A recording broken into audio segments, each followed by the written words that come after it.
Hello everyone, I'm Michael from the Cornerstone in Southend, and we're now on our second week of our podcast. And our title this week is Angus Gets Ready. Long before the days of supermarket chains and out-of-town shopping malls, Angus McPherson sold fruit and veg from his horse-drawn cart. Angus was a well-known figure around the villages along the edge of the loch, always attracting his familiar customers and small groups of excited children.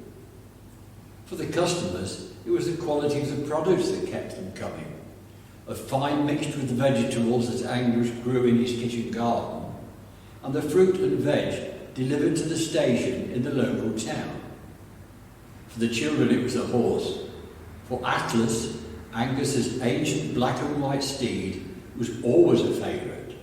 Angus McPherson was a popular man. Then there was the gossip, for Angus was always the enthusiastic conveyor of this or that piece of local information. Did you know that Jessie Cameron's girl had fallen pregnant? And not yet married either. Fancy new car the minister has. Must be paying him too well. I've heard tell the local bus is only going to run twice a day and not 3 times. Old Jimmy's failing fast. Not long for this world. Angus McPherson, purveyor of fine fruit and veg and juicy pieces of local knowledge, was indeed a popular man. New Year was always a great time for Angus and Atlas. Actually, it was a good time for Angus, for Atlas had to do most of the work. For with a dram or two at regular intervals, and more gossip exchanged than vegetables sold, Angus was usually in a pretty sorry or happy state by the time his round was over. That's where Atlas had to do his bit, for he knew the way well and would take himself home safely at the end of the day, stopping in the yard inside the farm gate. And there was Angus, slumped over the reins, only rousing from his slumbers with the bumping of the cart over the yard's cobbles. But it was at Christmas time that Angus excelled himself. Not that there was much fruit and veg available over the winter months, and with the shorter days, the visits to the villagers were curtailed. But there was still gossip and information to be purveyed, and the cart was always full of that. So Angus and Atlas's visit were as welcome as ever.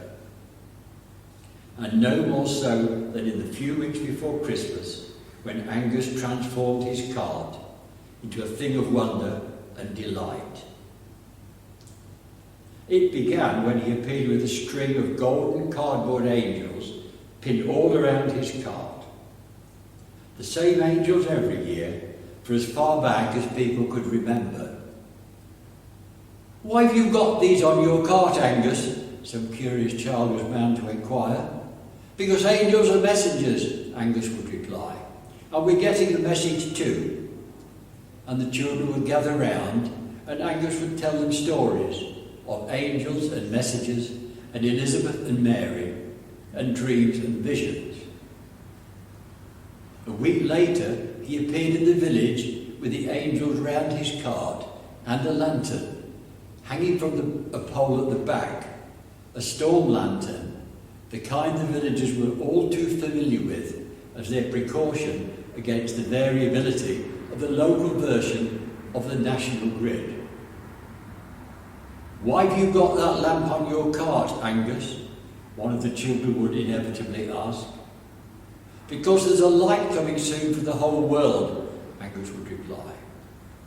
And the children would gather round, and Angus would tell them stories of lights and darkness, of lamps and pathways, of stars and stables.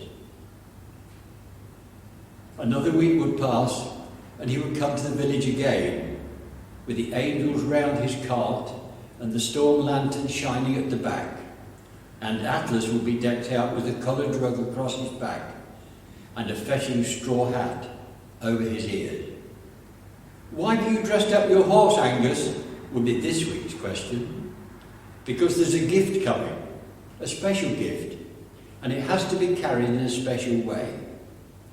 And the children would gather round, and Angus would tell them stories of gifts and travellers, of donkeys and camels, of preciousness and anticipation. But the best week of all was when Angus arrived with angels round his cart, and a lantern on the back, and a horse dressed up, and a few old apple boxes on the back of his cart. "What's in the boxes, Angus?" excited children would ask. Angus didn't disappoint. For in the boxes there was a present for every child, a simple, homemade gift created by Angus himself. "Remember the best gift of all," Angus would tell them, as his gifts were distributed. And the children would gather round, and Angus would tell them stories of mangers and babies, of shepherds and kings, of the Saviour and Christmas. Angus MacPherson, purveyor of fine fruit and veg, and local knowledge, and stories for children, and good news for everyone. No wonder he was a popular man around the villages along the edge of the loch, and no more so than in those few weeks as Christmas itself approached.